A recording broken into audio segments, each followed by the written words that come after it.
Thunder Grunt.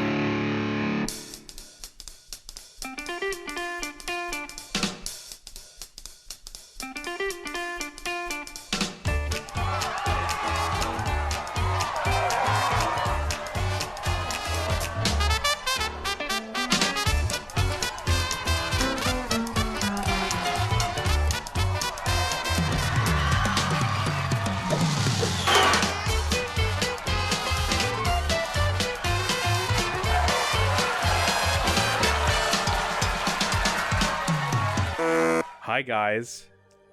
Hi, Bob. Hey, Bob. I'm Bob Rose, and I am a filmmaker and working editor. I'm Jimmy George. I am a screenwriter and working script consultant. And I'm Jamie Nash, a screenwriter. And today, we're going to do another episode of Writer's Blockbusters. Oh, yeah. We're going to talk about this tiny little think piece called Avengers Infinity War. Think piece. The fastest movie to ever get to $1 billion in history. I didn't know that. That happened 3 days ago as of this recording, I think, right? Acquired at Sundance. No. right. Yeah, I don't know. But I guess that's assuming with inflation and everything. But yeah, Right. Still fastest to $1 billion. Yeah, if you mess with those, if you look at those numbers with the inflation and stuff, it's drastically different. And I don't really trust those. I wish they had just ticket sales, but they don't do that either. God, Yeah. $1 billion. It's like Gone with the Wind. How much It's did it still number cost to 2. make? $1 billion. Very important to the screenwriting I don't know that it's discussion. been said, but I think it's probably 300 mil, 350. I'd guess four. Something like that. But then there's 2 movies, and they probably, pass costs from movie to movie. Okay. So Interesting. Who knows? They're going to make a profit. Let's just say that. It's probably it was a good already. decision. It was a good decision. Yeah. And anything we say ain't going to affect those No, numbers, so it not a doesn't damn matter. bit. Right. But it's a mammoth movie to talk about, and like I already told you guys before we start recording, I'm going to quell my nerd in me because I've seen this movie 3 times. Yeah. So Jamie's once. I just saw it last night for the second time. You're only I sold the It's trailer. fresh. You read the source material. That's all Jamie needs. Right. So yeah, let's talk about who gets to write a Marvel movie. Oh my gosh. Yeah, well, not us. Yeah. Apparently. Yeah.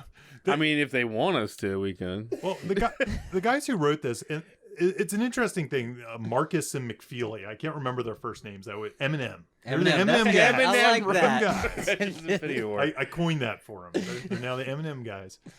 Their first movie was The Life and Death of Peter Sellers. That was their first Really? movie. What a Yeah. transition. And I think that's very indicative of people that write blockbuster movies these days. That they tend to write these smaller things, these things they're passionate about, and then they apply those to the blockbusters. It's pretty rare. Jurassic World and Kong Skull Island. Yeah. Exactly. Both The had directors who. Perfect did- example. Yeah. Director is the same thing. Or 500 Days of Summer became Spider-Man. Yes, Right, Spider-Man. right, yeah. And I think that's really important for new screenwriters to realize is dive into that thing you're passionate for and you love, and then they'll force you to write movies about men in tights. You're doing That Transformers stuff that 8. doesn't matter to you. Yeah, Right. there was somebody on the blacklist a few years ago. Her name was Stephanie Folsom, and she wrote a script. It was about Stanley Kubrick faking the moon launch. It was this kind of biopic, fictional thing.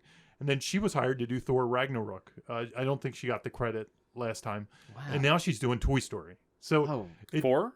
Toy Story 4. Yeah. Okay. She's working. It was announced. So it just goes to show you, write kind of that thing you're passionate about. Write the thing that's appropriate to write on spec. Yeah. You know what I mean? Like, don't think, oh, I want to make Star Wars, so I need to write Space Boy Right. across the universe. Do you It's think something else. that this is an example of sort of how the industry is now, and it's sort of cannibalizing the indie market? Like it's actually Yeah, taking the I indie think you're right. directors I think you're and right. saying you're gonna make Aliens 9. Right, they already Yeah. have what think they you're right. want to be made, and they just find somebody to do Yeah, it for yeah. them. Yeah, They go to Sundance and see what blows them away, and then they poach those people. Yeah. They really to do. put them on the things that actually make money. That's right. You're absolutely right. Yeah. So Yeah. I think that's very instructional. These guys did work their way up. Like they did the Narnia movies. That was their next thing. so And they're they- used to the bigger studio, Which thing. honestly Yeah. are kind of solid movies. They just Yeah. don't have much love to them. I guess I think they it's didn't because work, they but- came out simultaneously with Lord of the Rings. Yeah, and too it much really competition. stole a lot of that. I'm doing this from memory, but I think they wrote Pain and Gain. I love Pain and Yeah. Gain. Oh. That's like my favorite Michael Yeah. Bay. Yeah, I know. That's why I brought it up. For Yeah, you. yeah. So that's a whole other podcast. Yeah, but yeah, so they did. that's a Pain very and Gain. self-aware movie. And then but- they did all the Russo Marvel movies, and they did a polish on Guardians of the Galaxy. So they're kind of the guys now at Marvel. So this was their big shot, like full on. Absolutely. So they did Civil War. They did what was? Oh, I'm sorry. So that's why it Blanking on feels. Captain That's why it America movies. feels like a natural progression. Then it all feels cohesive. Their fingers were in all Yeah. these pies. I mean, like, I think, do we all agree that this does feel cohesive with, Absolutely. like, the tone that Tonally, the MCU has been yeah. taking? Yeah. Yeah. I mean, it really felt like the Russo brothers, Mhm. the whole Yeah. movie. It I felt remember like when, whatever they're going for. So I wasn't expecting a joke right off the bat when Thanos is holding Thor's head and it's so serious and so dark and he's squeezing his skull and he Yeah. says, "You talk too much." I said, "Oh." It was a joke within like 45 seconds of the beginning of the movie. I said, Yeah. "Oh, this is going to be like the other ones have been recently." Yeah. Mhm. So it definitely set the It tone. would have been appropriate if Thanos came in and they just played him so straight and dark and stuff like that. And it was like these funny characters are up against something darker. But they still mixed it in a little bit. I think they did a good job balancing the tone for sure. I think they what you're saying would have worked too, but what they did it more with a physical display. Yeah. They did it with a verbal. Yeah. Like him beating the Hawk was Yes. instead of him not having a sense of humor. You know what I mean? I was pitching a graphic novel yesterday. I did a phone pitch. And it's this really dark, I won't say what it is, but it's a really dark graphic novel. It has dark themes of murder and, all this stuff. And they said to us, well, the comic book companies have hit us back and they say in these times, people don't want things that are that dark. So how would you bring levity to it? And I had an answer prepared for that. And I said, it's the characters. It says you can have a dark universe. You can have dark themes and stakes. Yeah. But if you bring in, fun characters, Yeah. a TV show like Lost could be really dark, or you could have Hurley and you could have, you could have all these characters in it. So, Evil Dead comes to mind. Evil Dead comes to It's Actually, just I made that soaking joke. I in said, death. I mean, I made that joke there. I said, yeah, well, I'll cast Bruce Campbell in the lead. And they all laughed. That's And they good. moved on. Yeah, you kind of need that. The people that kind of tell you everything's going to be okay. Yeah. Right. I know he's not in the movie we're currently talking about, but I feel like the casting of Paul Rudd is that. Yeah. I feel like Yeah. in like Avengers 4 or however this works out, having Paul Rudd on screen is a comforting factor. Where you could do almost anything. Yeah. You're like, well, Paul Rudd's here. Yeah. I feel okay. It's gonna be okay. It's going to be okay. Paul Rudd's here to comment on it. Yeah. Yeah, I think as long as they're taking it seriously but making light of it at the same time, balance it out. So but I think I don't that's feel Thanos instructive. was overly jokey though. No, not at all. No. There was one part that kind of bugged me when I left. It was the bubbles thing. I was like, is Thanos the guy that that's makes source bubbles? material. Yeah, is it? That's actually in source material. Okay. So But it just didn't Just seem know very that. Thanos-y. Yeah. I was like, he would do Bubbles. bubbles. He could do anything, and he did the bubbles. This guy has a real jokey side. yeah, I saw someone complain about that on Twitter, and then somebody was like, "Well, actually," and then they posted panels from a comic book Right. Wow. where it was actually from source But material. I'm sure we so. could find some really weird Thanos stuff that we wouldn't want in the movie In the as well. movie, yeah. But the bubbles thing worked for me. I mean, It's I got the fine. It joke. was kind of, and also it was Star Lord. Yeah. So it Yeah. was like he's just screwing with Star Lord. Yeah. Who knows? Maybe he's actually getting the bubbles from Star Lord's brain. and, Exactly. like, It could. you know what I mean? Yeah. I'm surprised it wasn't like a bang, Yeah. like a bang flag. Or something. Yeah. All right, let's talk. Well, do we want to talk about MacGuffins? I mean, Again. I know we've talked about them, but No, this it's is okay. I feel like there's never been a bigger MacGuffin movie in history. This Yeah. is like the MacGuffin movie. MacGuffins on object. MacGuffins on MacGuffins. I just think it's a good example of MacGuffins. Oh, 'cause yeah. It's what, 5 MacGuffins? Six. Yeah. Six. And- Six. If you include the Gauntlet, 7. 7. That's Yeah. true. Gauntlet. The Gauntlet itself. Yeah. Yeah. So and they And Thor's hammer. It's Thor's almost a hammer. MacGuffin too. Yeah. and they function much like a MacGuffin would in that they really gloss over what they do, like the Yeah. specifics. They're like, yeah, that doesn't matter. They're just really bad. Yeah, Let's if go he after gets them. a hold Well, of not it. bad. The stones themselves are not inherently Right. evil. It's who wields them. Yeah. Yeah. Yeah. A lot of power. A lot of Yeah, power. they're just yeah. It's objects, physical objects that the heroes and villains are fighting over. Once again, just these little things. And they split it up really well where each kind of group of people had a stone that was all about them, you know, like each had their own MacGuffin, you know, it was like 5 or 6 MacGuffins, you know, and our heroes are surrounded by one. Each movie has its own MacGuffin, and eventually and then there's one MacGuffin left, and then Thor's getting a MacGuffin to kill a MacGuffin. What I thought was Which weird. is not bad. I'm not complaining. I just Avengers MacGuffin Wars. MacGuffin. That'd actually be very entertaining. I want to see one where there's like a powerful, like, you know, breakfast sandwich. So it's the MacGuffin. We're gonna stick with that joke. Yeah, I'm sticking with it. Keep it on I'm rolling. standing by it. It's funny. Of the record show, that was Bob. Oh yeah. When I saw it the second time, you know, I found myself paying attention to the smaller details, obviously for this podcast. I didn't realize how much they had set up those previous Infinity Stones, and then I was reliving as Vision was going through all the stuff with the Mind Stone. I was like, oh wow, they really laid the groundwork for these stones in the previous movies. It just was so. It was really subtle. I felt like I didn't expect to be like, oh yeah, I remember that from 2 movies ago. Right. You know, the stones have been introduced previously. No, as a TV show. TV show. We can talk about that now or later. Yeah, let's talk about it. But it works if you're up to date. It works incredibly well. Oh yeah. I mean, I know where everything's coming from at this point. The callbacks, everything. I knew where all the Infinity Stones already were. Do you think it functions on its own? Do you think it works without seeing any of the other movies? Not really. Not really. I've heard people say it does, but I don't think it really, and I don't have a problem with that. I just think that's the nature of the beast. Yeah. I should say my mom loved it. Yeah. And she does not remember. She has. Oh. She's watched them like with me at like midnight and fell asleep through halfway through Thor Ragnarok. She doesn't remember, but she was enthralled by. All she needed to know was these are the heroes. Thanos needs these things. Yeah. She was by the end. She was just like it's her knowledge of the pop culture of the whole thing. Okay. The good guys and the bad guys worked for her. That's part of it. Like, I can't say I remember all the details. I see the movies once many years ago, and I don't really remember which one. Like you were saying that nobody knows because I'm doing a hand gesture. I don't really remember like which one was where. You know. Yeah. No. So it works fine to me. I don't need to know because they are MacGuffins. Yeah. So it's also written. Doesn't matter. Really. I feel like they do a good job of giving you just enough information. Yeah. Like, you know, like all the exposition with Vision and Scarlet Witch, like it's woven in there that he has a Mind Stone, and you know what I mean. Yeah. Like it's all there. They set up the stakes. You don't need to see like Avengers: Age of Ultron to understand who he is and stuff. You know, like it's there. You don't need a 7-minute Lord of the Rings prologue for this movie at the beginning. I just wonder. I'm doing this mental exercise when you ask that question. Like, if this were the first movie in the Avengers series, we haven't seen Iron Man, we haven't seen the Hawk.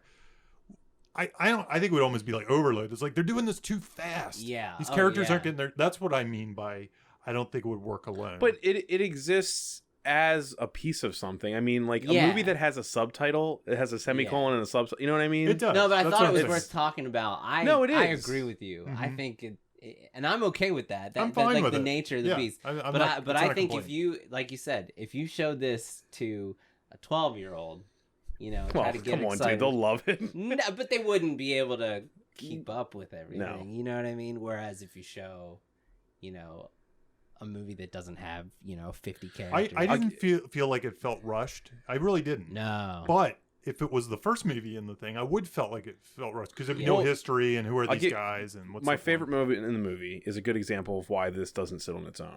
Because my favorite moment in the movie is Rocket and Thor talking in their little pod.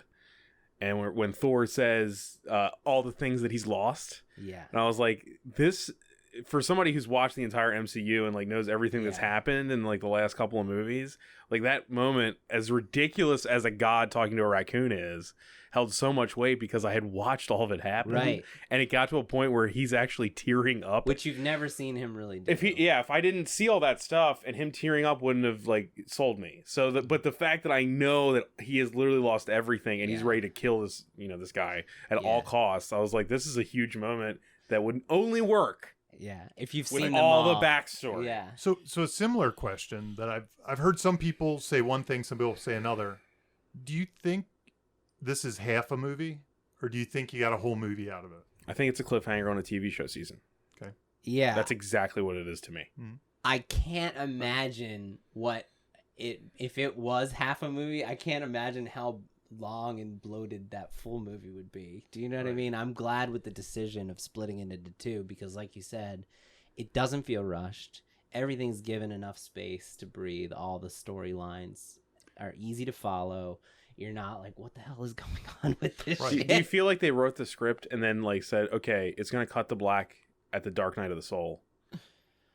Yeah, yes. Does that make sense? I think Does it's that make... earlier than that. I think it's midpoint. Have we explained what the Dark Night of the Soul is? But a little bit. But I felt like this movie delivered the story it was telling in a complete package. Absolutely. It was telling the story of, will Thanos, get all the stones, achieve his goal.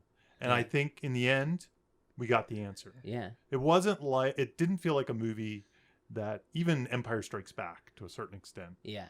Which it's being compared to pretty heavily. Compared to, for a lot of reasons, as well as how it had the multiple storylines. But I think in this one, I felt more like it was like the Death Star. Will it blow up or not? No, it won't. Boom! It blew up the rebels. That's the way I felt. Yeah. And that's the end of a movie. That's a complete movie to me. Yeah. So it didn't really feel like a middle chapter to me. No, Jamie, if I may, you.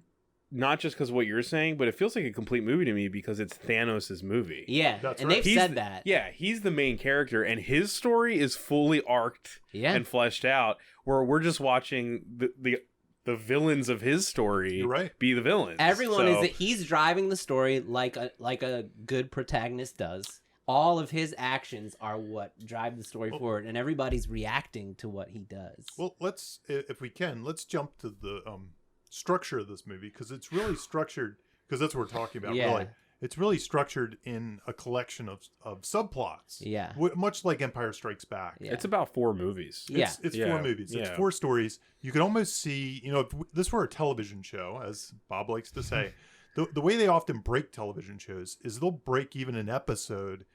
They'll break each story individually, and then they'll mix them together. Yep. So they'll have, bulletin boards for each separate story.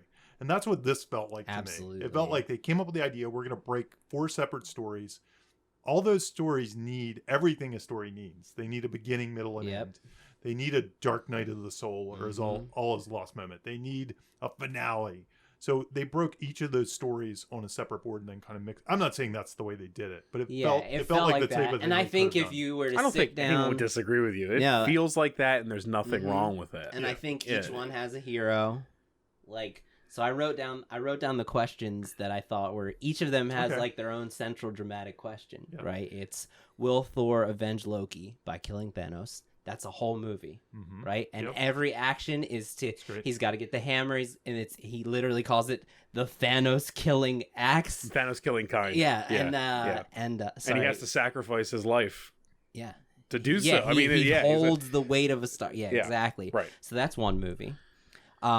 Will Stark protect Doctor Strange in the Time Stone?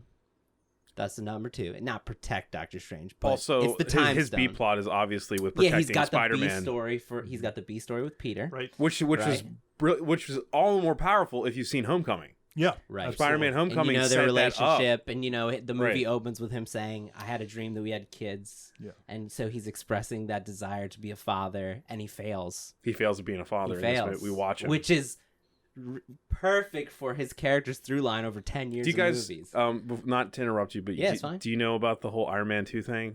No. Kevin Feige, he confirmed this. The kid in Iron Man 2 who's wearing a Iron Man helmet and pretending to shoot one of the bad robots that's actually Peter Parker. And Iron Man flies by him and goes nice job, kid, and he blocks him from getting hit. It was kind of like an internet theory that became true. That's nice. It's canon now. They said that is Peter Parker. So. But so they set that question as soon as he goes up. His goal is to stop Thanos from getting the Time Stone. And right at the beginning of that storyline, Doctor Strange says, "The Time Stone stays with me." So the question becomes will the Time Stone stay with Doctor Strange? And then, of course, it doesn't. But it gets answered. Right. It's visual. It gets answered. And then the next question is, it's kind of got an A story is, will the other Avengers protect the Mind Stone? And then the B story is, will Scarlet Witch have to destroy Vision to protect the Mind Stone. Mhm. You know, And then so Thanos' story as yeah, well. and then he's Thanos, the A yeah. story. He's Yeah. the main story. So that's essentially the movie in a nutshell. Is Mhm. those questions, Yep. and I The thought you could even, if you wanted to be more nitpicky, you could even add a few more through lines. Oh, to yeah, it. no, so I feel there's- like Doctor Strange has his own through oh yeah, line no, there. they do yeah. like there's Guardians Will do. Quill kill Gamora as promised. There's Right. there's Nebula's story. There's definitely in running through every one of those, there's that theme of we don't trade lives. Right. So it's should you That's gonna come back so hard. I know it. Yeah. and, Obviously. And look, every single story had a we don't trade lives moment to it. Yeah. Thanos' story certainly has it. Oh yeah, he does. He has Yeah. to trade. Yeah. His story is the most dramatic, and Yeah. and that's typically the villain is what we would be, the hero would be, without any anything holding them back, right? Yeah. And that's what he does. He kills everybody, Yeah. or 50% of the people, or whatever it is. So he has that. You have, of course, Doctor Strange kind of journeys to that point, Yeah. and you figure that's going to come back to haunt him because it's the type of thing that Tony Stark probably wouldn't have done, Right. and Doctor Strange would have done. So there's this dilemma. Yeah. Also, it made it clear. I think like we hear Captain America say that we don't trade lives, and then you cut to another storyline where you literally have Doctor Strange saying, "I will yeah. trade your life." Yeah. It was interesting to me too because you have the character in the script who I feel like is the most authority on everything happening. Like if this movie does anything with how it's written, I think it makes Doctor Strange kind of like the one who everyone's like, "Hey, what's going on?" He's the closest to Thanos. Yeah, he's the closest to knowing all of what's going on, So to hear that guy say, "I will not hesitate," yeah. was huge. I thought. Yeah, I yeah. mean, like, and then he the second like you second said- time I saw it, it stuck out to me more. Yeah. and yeah. like you said, by the end it's the opposite. Right, You know. right. He He's almost taken a Thanos approach, and he's looked at all the multiverses. and Yeah. stuff, 14 and million. Yeah, So, yeah. and he realized that trading lives is actually for the good of the many, or Right. whatever. It's that He thing. Spocks it. He Spocks it. Yeah. Yeah. Spocks it. And that's the weird thing about that dilemma, that premise, that it's not true in either direction. yeah. Because I think we in our hearts know we don't trade lives. We're Captain America. Yeah. We don't do that no matter what. Well, he's absolutely good. Right. But is that true? Yeah. But then Spock, who we also love, we know he's right as well. Yeah. We know just as human beings, we have to trade lives. that's such Yeah. a good It's Jamie. such That good is thing. such a good comparison. Yeah. So Doctor Strange and Spock is a great comparison. They kind of, you could see where they It kind of works. Yeah, 'cause yeah. Strange is definitely a logical. Yeah, type of dude, logic. too. I really loved the way this movie presented him. Yeah. I think it made him like Yeah. almost the supreme authority. I'm so Beyond glad I Stark. watched Doctor the Strange. Doctor Strange movie before Right. it. Oh, Yeah, yeah. because Yeah. I was able to grasp everything that he was doing. But what that movie didn't do, and it wasn't trying to, this movie did. This movie like cemented him as like, okay, this is the guy you're going to turn to when nothing makes sense. Yeah. When there's all hope is lost, Yeah. Doctor Strange probably has Not- an answer. Yeah, not to So- talk about Doctor Strange, the movie, but in that movie, he was almost more of a Stark kind of character. Yeah. right? Which He was is more why they butt cocky heads. I and- mean, yeah. I think Yeah, that they're everyone they so responded to similar that in criticism. They put the two similar guys up against each other, but and then also in the theme, like Vision is another trading lives. It's very core to it. So I think what that shows us is if you have one of these stories that is a bunch of trains riding on separate tracks, you can circle them with a theme Yep. to kind of tie them together to have a bigger impact. So they each are commenting, and you can In a slightly different manner. In a slightly Yeah, different and they manner. have different Different sides of outcomes it. that balance out the theme. Yeah. Right. And you know. in this movie, and I think it's because that question is so hard to answer, the Yeah. trading lives in real life for all of us. Not that I don't we're in even a think position. I think that it doesn't answer it. It doesn't answer. It doesn't have that It, answer. it more presents the question as Yeah. a dilemma. I like that. The dilemma is Yeah, the answer. it's It's the just it will dilemma, always yeah. be the dilemma Yeah. of. It's sometimes it's the right answer, but it's always going to cause either side of that answer is always I going mean, to cause pain. Vision's also Spock in this movie. He's Yeah, instantly you're right. like, "Kill me." Yeah. Absolutely. He's like, "There's no He only goes with the plan. You know? It even causes pain for Thanos. yeah. So this is one of those tough dilemmas. If you can create dilemmas in your characters, it amps up the conflict and Yeah. tension and everything else. 'Cause Double-edged that's- swords. Yeah. Yeah. Do you guys feel like with that? I mean, speaking of the TV show aspect and everything, I feel like up until this point, we have had no clue that Gamora was actually loved. I feel like in the Guardians movies, that's not.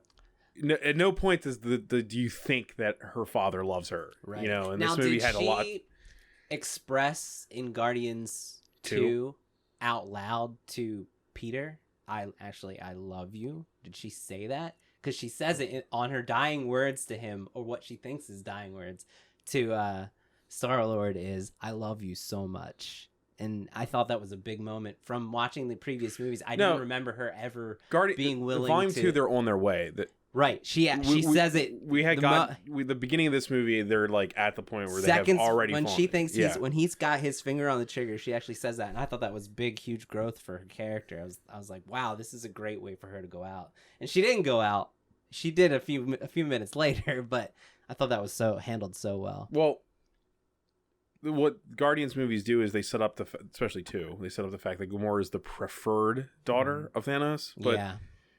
I thought it was interesting that this movie dealt with the fact that she wasn't just preferred, she was actually loved. Right. Whereas he does not love Nebula. Yeah. Right. And then it makes you think, and I don't know if they're thinking this, but does he love Gamora, and is his love true only because Gamora's a superior warrior?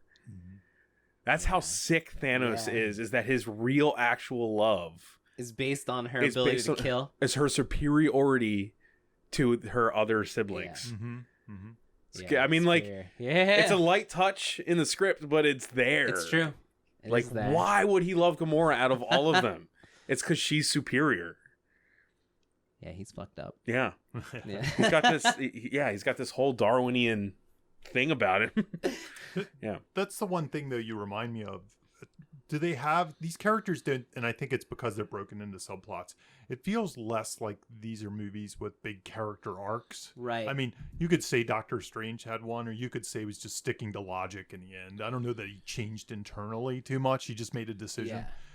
Yeah. I think it's more like that Arc of Awesome kind of idea where these people have codes, and these codes are being tested against decisions they don't want to make. And that's the fun of it. Almost like a Superman movie would be. I was just going to say that. We've talked about that before. Yeah. That's what this feels like. Yeah. It feels like and that's why, again, I think the history is what makes this movie. Mm-hmm, definitely. Because it also separates the arcs. genre, too, I think, a little bit from a lot of... there's people that hate superhero movies, and I think because of the codes thing. Right. It's because these are stones. They're etched in stone already. We don't need them to be fleshed out more. We know what Captain America's about. Yeah. Star-Lord's idiotic mistake is because of his code almost. Yeah. He has to avenge her death. Yeah. So he makes a mistake almost based on that problem. Agreed. And he reacts just impulsively. Yeah. But I think that's based on the makeup of who he is, who his kind of, masculinity or whatever. Yeah. But I think that you made me think also of this. his loss that we've seen. Yeah. So you made me think. Yeah. You made me think. After you said that, I think the characters who got their big arcs as like end moments were Loki. Okay. Mm-hmm. And I feel like Loki's moments, the culmination of everything we've seen before. I think it was a great send off. When it all came down to it, he didn't betray Thor. He had 5 seconds to redeem himself, and he did it. Yeah, and he saved Thor's life in 5 seconds. And it makes it all better. And he even says to him that I promise you, brother, the sun will smile upon us again. And Thanos just laughs. Yeah. And then Gamora, she has, like I said, when that moment stuck out to me second time I saw it. Mm-hmm. Her with tears running down her eyes, a woman who, when we met her, seemed incapable of expressing emotions, is saying to the man that she loves, finally, I love you so much, in what she believes is her dying moments. I thought that was huge. And then even how do you say his name? Heimdall. He had his big last moment when he opened the Bifrost one more time to say Bruce. Right. I felt like he had his big. So I feel like the characters who definitely aren't coming back. Yeah.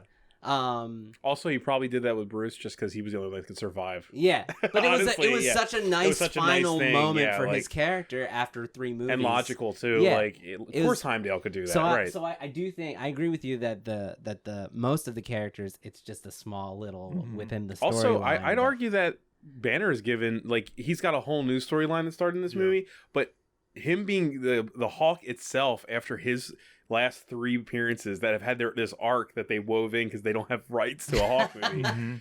His arc had this ending where the Hulk got his ass handed to him, and now, you know what I mean? After all of that, he was beaten for the first time in his existence, and now he won't come out. That's kind of an end to that arc of what we've seen since like Ultron, you know? Yeah. That's, I don't know if anyone really cared about it, but that's true. That's why true. he wouldn't come out. Yeah. He's not the strongest one there is. And Thanos, I'd give it as an example of, you know, there's another type of arc story. There's the one where the character should arc, but they don't learn the lesson. He doesn't. And Thanos has that point. He has that point where he could learn the lesson. Yeah. You know, he's when I think it's when he throws Gamora in, you know. So that's a movie. If Thanos was a hero, if there was going to be a redemptive story, if he was going to save the day, you could see either throwing her in would change him and he'd go back after her, he'd sacrifice her, or he wouldn't do it or something like that. He doesn't learn his lesson. Right. He throws her in and becomes the wrong way goal. The wrong way goal. It almost, that moment was cool for me because it reminded me like of other movies where I was like, this would be at the end of the movie. And this would have been the thing that stops Thanos. Yeah. Like he would have gotten the other stones first, and then he couldn't get this stone. Right. He couldn't do the because final. at the end, you have to love something, and Thanos loves nothing. And that would have been the end of a movie. Instead, this is like the midpoint. Right. Yeah. Where he actually does go over that. You know what I mean? Like, in another script, they would have used this to stop him. I agree. Well, like, the heroes do nothing. It's his lack of love that does it. I'm trying to think of what's the moral premise term I always bring up. I can't remember it right now. But that look in the mirror moment usually happens around the midpoint. That goddess moment or whatever they call it. And I think it functioned as that in this movie. And that's typically the spot where they start to change, where they reflect. They're like, I'm a monster. I'm a monster. Now I'm going to be somebody else. Yeah. Do you feel the way it was, the way this is written too, like that moment is where you know Thanos will go all the way for sure. Even though his whole life has been about this moment. Definitely. Like, it's like that's the moment where you're like, he's not going to stop at anything ever. Yeah. Like, he's not going to let her die in vain. It's the stake raiser. It's the stake raiser. Yeah. If he kills her, there will be nobody you won't kill. Yeah. That's basically what it's saying. Yeah. AKA half the universe. Half the universe. Yeah, right. Yeah. Yep. And I think we mentioned it, like what makes a good villain, and I think that ties right into that storyline. Yeah. So believing you're a hero, right? Number one. I thought about what you've mentioned on a previous podcast, which I think about now every time I approach a character. He's got this amazing paradox, and that is he preaches moderation and balance, but he craves and is driven by overindulgence and supreme absolute power. Yeah. He is a man who's he is basically telling everyone what is right is balance, and yet he's taking everything. Yeah. And I was like, wow, man, that's a crazy character who wants balance but already admits to the genocide of his own planet. Right. But he believes everything he's doing is right. Yep. I mean, every villain thinks they're the hero is the classic line. Do you think that they should have... I know we're not talking about like the internet, but there's this like ongoing argument about how he should just make more resources. Yeah. I'm glad this script doesn't address anything stupid like that, because I feel like it's kind of a waste of time. It is. It's a waste of time, but like to me, it's just I think that they do a great job of showing he's insane. Yeah. Like, do you need more than that in a movie that the villain thinks they're good and they're also sick? I would say it depends on the movie. If this were something like The Arrival or something, maybe you have to... Or a drama. Debate the Charlie Sheen one, right? No, yeah, exactly. Right. It's just Arrival, right? Yeah, I think, yeah. But the Charlie Sheen is awesome. It is awesome. So I think in a different movie, you might need that.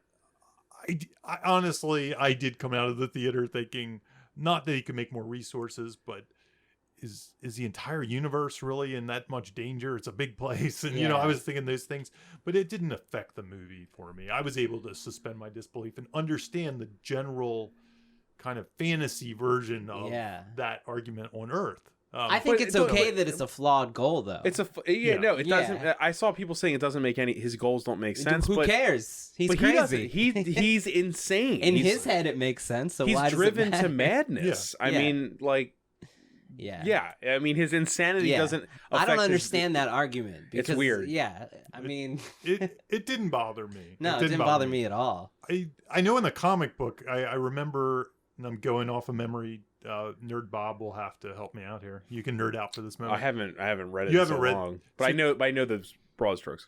It had a completely different kind of lame version of it where You mean his yes, the comic book version. wasn't it to impress death or Yes. something? If I So- remember, and it's in the Yes. very beginning of the They comic. removed all of this, and nobody knows if it's going to be brought back because it could be a hidden goal that we don't know about. Is that he's trying to impress a lady, which is Right. death itself, Yeah, because he's in love. So he's like a nice guy, and that's so a lot of people don't want that to happen because then it would kind of cheapen what he's doing, and also cheapen his insanity.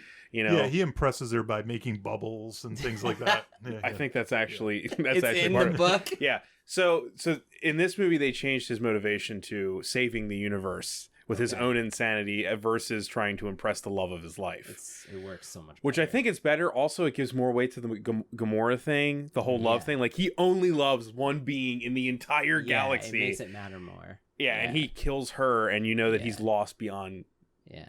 reason. So I kind of hope they stay away from death, even though there is a spoiler toward it in the first Avengers, or no, is it the first Avengers movie when he says when Thanos' like sire says to Loki like, "It as if to court death." Remember he says it. There's it's a one-off moment line. where he Yeah. says that, and everyone that was in the know was like, "Oh," Right. you know, Yeah. like yeah. So that's been alluded to, but I kind of hope they just leave it be and work with what they have. I agree. It seems like adding another hat and a hat and a hat. You know, Yeah. I think they Yeah. figured out a more streamlined approach here. They did another trick that a lot of writers do. You're trying to figure out plot. You're trying to figure out motivations. Instead of adding another character, Death, they use Gamora, somebody that's already there. They made a story within their own pieces on the board Also- instead of adding another piece. Also, I feel like and that was such a smart decision. It's I feel always like the best for the decision. mass audience, him courting death while also like causing death, it would be really confusing. It'd be like, wait, so she wants this to happen? Yeah. Because traditionally in the storyline with those two, Death is like she doesn't want Thanos. Right. She's not interested in him, and he's like Ducky from Pretty in Pink. Right. He's like, you know, making her mixtapes and stuff, and she's like, yeah, whatever. I'm really obsessed with this guy over here. It's weird though, but they just sit on like a plane in space the whole time, and she sits in the corner like brooding. right. He's like, you know, Yeah. why won't you love me? I killed everybody. I mean, if that's the fourth movie, I'll probably like it, but whatever. If it's that dumb, but you know. They can make it really cheap. Just them on It's so the. cheap. That It's was- Josh Brolin wearing purple makeup too. It's not even. One thing that I thought was really clever, they kind of revisited a lot of the previous villains through Thanos, which Mhm. made him seem all the more powerful. You know, the first Avengers movie, Loki is the all powerful villain, and what does he do? He kills him in the first scene. Right. And Also, we see the Red Skull comes yeah, back, no, yeah, exactly. so- That's what I mean. And even I really think it was intentional that his last moments were the exact same last moments as Killmonger. His goal, he even says it, I just want to see the sunrise, sit and see the sunrise on my home world, which is the exact same goal of Killmonger. Right. And that's like how Killmonger, except Killmonger dies when he sees the sunrise. But I thought that it was very interesting seeing it the second time. I didn't notice this the first time. There's nods, one scene after another that kind of compare him to the other villains that have come before that we've seen, except show how he's superior and like unbeatable in comparison to them. Yeah. So what about, you know, his plan, killing all these people? Do you think it's effective? Was it emotionally impactful? Well, this is I think where me and Jimmy, talk about this. I've been thinking about this for 2 weeks since Jimmy got on our special chat and said that, complaining about the ending of this movie. And here's outside of saying any TV show stuff we could say right now, here's how I view the ending of this movie. And I know this is weird, and I'm not even sure if this is a script answer to it, but this is the ending of this movie is the same as like a relative who I love very much calling me up in the middle of the night and saying, you need to take me to the ER. And I take them to the ER and they get a bunch of tests and it turns out they're okay probably later. But in the hours that I'm worried that it's going to show that something's seriously wrong, that's where the end of this movie lives and is going to keep us for a year. is those moments waiting for the doctor to walk in with the results. Okay. That's how I feel that this story-wise and narratively makes you feel and why it works. Okay. For the audience. For the audience. Okay. Does that make sense? Yeah. Does that? I don't know if that works for everyone, but that's how I feel this was. Because it's like, oh no. And you don't know what's actually going on. Yeah. It's all lost? Is it not? Instantly when they were killing him off, because this is one of these weird movies. If you're sort of in the know about movies, you're waiting. You're like, how's Captain America going to die? Oh, he's going to be the one to disappear. And I think they almost played us that way. Yeah, they did. Tried to trick us. Yeah. Well, I think with Stark, they definitely. Yeah, absolutely. Hey, getting stabbed through the abdomen like that. They definitely played us. They played us before this movie came out. And, yeah. and they hit us, which is cool. Chris Evans wants to leave. No, so they. I mean, they let all. I'm sorry, you were talking. I was maybe talking about something. It's okay. Different. No, it's all It's all related. Okay. The twist was, like they said, they played us. They let all the kind of like MCU legacy characters live. And all the ones that are gonna pass the torch to die in the Soul Stone, right? Yeah, all of them, all the newbies, Spider-Man, but all the newbies are gone, and the only people that are left are the ones that we were expecting to not see any more movies from. Right, all the Guardians except Rocket are gone. Yeah, all of them. And that was very impactful for some people. I've heard people say like, "I cried when Spider-Man died," even though we know he's got a movie coming out in a year. Right. You know, and I kind of understand that because. On the flip side, we'll watch a whole Spider-Man movie and we know he's not going to die, but we'll worry about him. We'll emote right? for him. So in that universe, in that moment, we're parking part of our brains. We're going along for the ride. We're being okay with it. We want to feel that emotion. We want to feel how Tony Stark feels when this surrogate son dies in his arms. So and that was really through his handled. eyes, it's real. Absolutely. Through his eyes, it's real. Through the characters' eyes, it's all that real. We're experiencing. So, yeah. I think from a writing standpoint, it's great. You know, as far as this singular story, it did everything that it should do. You know, emotionally impactful wise. My issue, like I said, is when I came out of it, I was like, wow. After this, no Marvel death will hold any weight for me. But my argument to you is Loki's never coming back. Yeah, see, and so Heimdall's not coming back. My perception the first time, I didn't get the Soul Stone aspect. It took me 2 watches. It's in the source material. But what I'm saying is, it took me 2 watches to realize, oh, everyone who died before Thanos snapped his fingers is probably dead for good, and that it was the act itself that they're going to be able to reverse. Now, I want to just warn you now before the 4th one is that like you have stuff like Vision's a robot, so he has other versions of Vision in the source material. So he'll probably come back in a different way. Comic books are known for that. Yeah. I like how you said you kind of park your brain in a different spot. I feel like with these types of stories, and I know me and Jimmy have been butted heads on this before. I feel like people are prepared to do that with these. Like death in comics has always been a joke. Yeah, but people still buy them and see these movies and when Superman dies, you still buy the issue, want to see how it happens, and then he comes back. 2 issues later. Right. That's okay. But my main comment on it when I messaged Bob as soon as I left the theater was I did not mourn for a single one of these characters because I was like, why am I going to mourn? I use the example. It's a bad example, but it's how I feel. If my dog got run over and then a few minutes later my dog showed up on the doorstep like totally fine, I would not be upset. The visual of seeing your dog get run over though, you'd actually be shocked. That's true. It would upset me. I feel like this is where my ER thing comes in. Yeah. This is where rushing that relative you love to the hospital. The only thing I'd say is if the second time Jimmy's dog got ran over, he'd be like, it's going to come back. It's going to come back. Sad. Exactly. So that's it changes the emotional response to exactly. Jamie put it. I'm going to see it's like if my dog gets run over again, I'm not going to emote. Because I'm like, it's just going to resurrect again. But if you find out your dog's contract for the next movie runs out and it gets run over, then you're going to... Yeah. I get that. But I also think that there's resonance in the character's eyes. You know what I mean? I agree with you. I teared up because I know Stark cares. Yeah. And when he's holding Spider-Man and Spider-Man turns to ash... Yeah.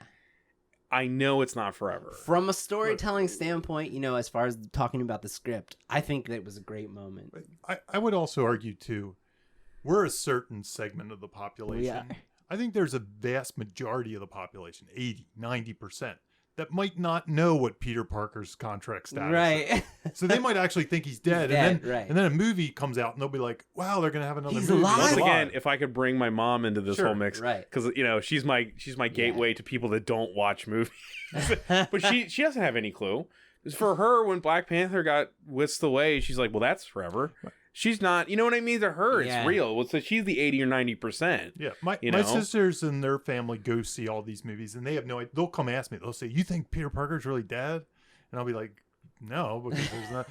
But they don't know. They think he's dead. Yeah. They think he's dead. Now, I do want to say one thing. There have been the screenwriters have been going around. Have you seen this? And saying that these deaths are real. It's not what you think they're. So they're trying to play us They again. really. But I wonder if they have. I mean, a if move. Marvel had the balls to do that, that would be. Wow. Because They won't, if though. they left, They Black won't, Panther? No way. yeah, they just made all that money. Yeah. But so I told Bob my theory. My theory is that all the people that died are actually the people that were saved. And these other people are actually the They're dead in people. another They're in reality. hell or something. I don't know. Yeah, I think that's a good. That's my theory. So when So you're saying like it's they're in the upside down, Yeah, and right. we don't, and it looks the same as okay. Yeah, they're Bob, so they'll find out. we haven't had this. I saved this for the Okay, podcast yeah, now in yeah. person. I've changed my tune since seeing it a second time. Which is the best part of talking about movies with Jimmy George?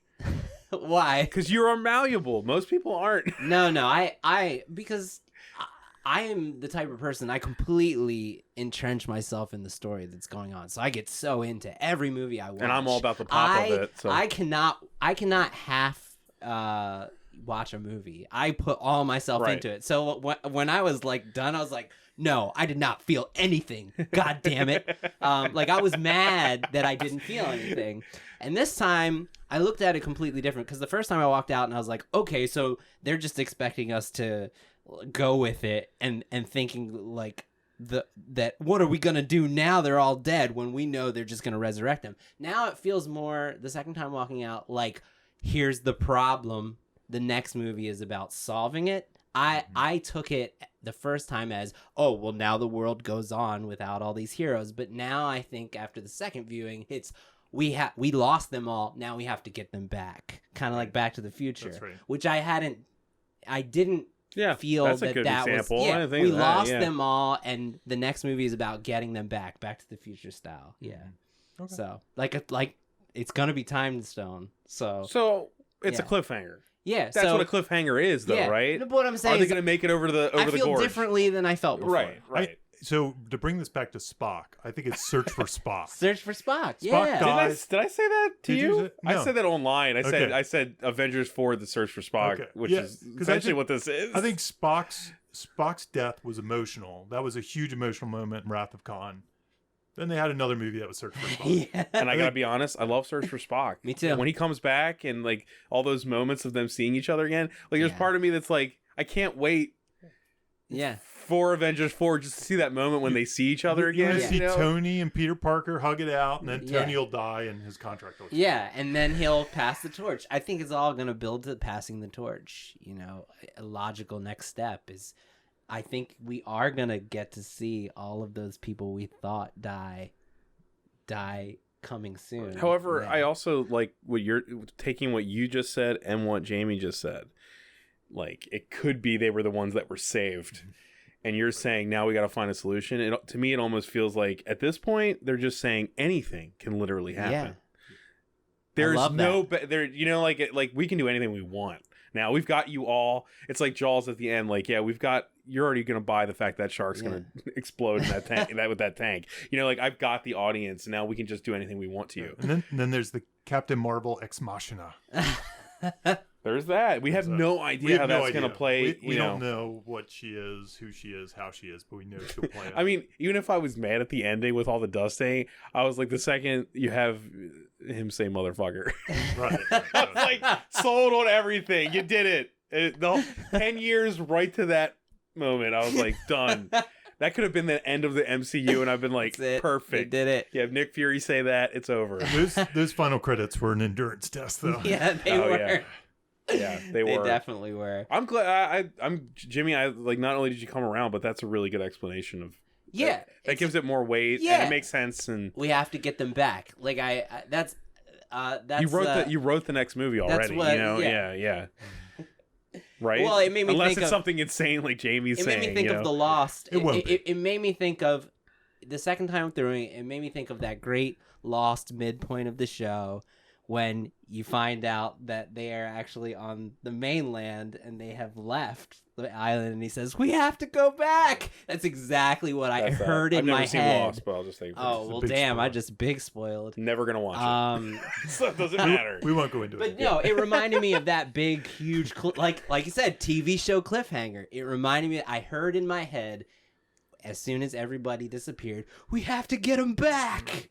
Yeah. Well, do you? I mean, like with all that, with everything we've taken in right now, and talking about the TV show aspect way too much.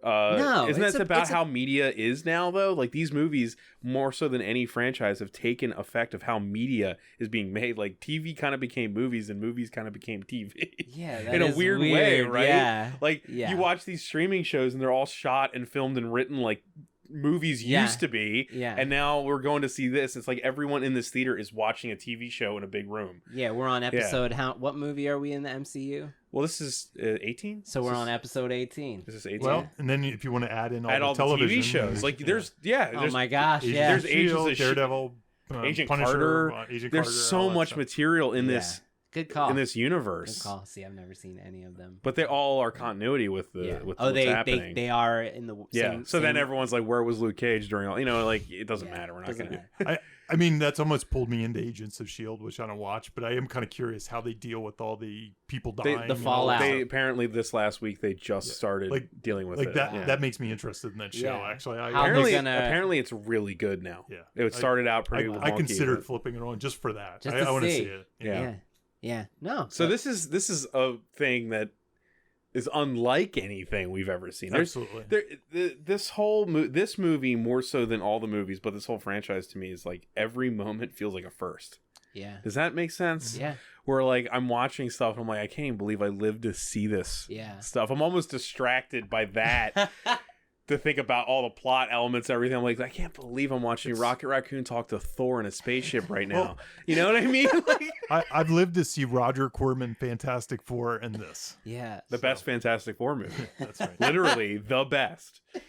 No, but the one more thing on Thanos, when I walked out of the theater, I was thinking about, is he the most powerful being we've ever seen on film? He literally pulls a moon to attack I mean, Tony if you Stark. discount like God, We've seen God. But- So I mean, Oh has God, any? book two. Oh God. Bruce Almighty, I guess. Yeah. I also loved how the last line of the movie is "Oh God" by Captain America, Mhm. and then it cuts to Thanos. I thought that was, yeah. You know, I almost took that moment as Oh, too. God. This is really way too much looking into it, but you know, like they've kind of had this through line where like Captain America's still kind of a Spiritual. Christian spiritual Sure. superhero. Mhm. But at that moment when he said that, I was almost like, did we just watch Captain America lose his faith? I thought so. I Because think like it he is. doesn't believe, like Yeah. his actual faith was like, well, what Yeah. what is there if there's Yeah. this? You know, like. I thought it was. I agree. Yeah, with no, you. it's like a really powerful 2 words after that whole thing, just him sitting from the there. Christian guy. Yeah. From the Christian guy going, oh Yeah. God, Mhm. Mhm. the guy who has all the hope, the guy you depend on. Yeah. And the next So what movie, we're they- saying is we like the movie.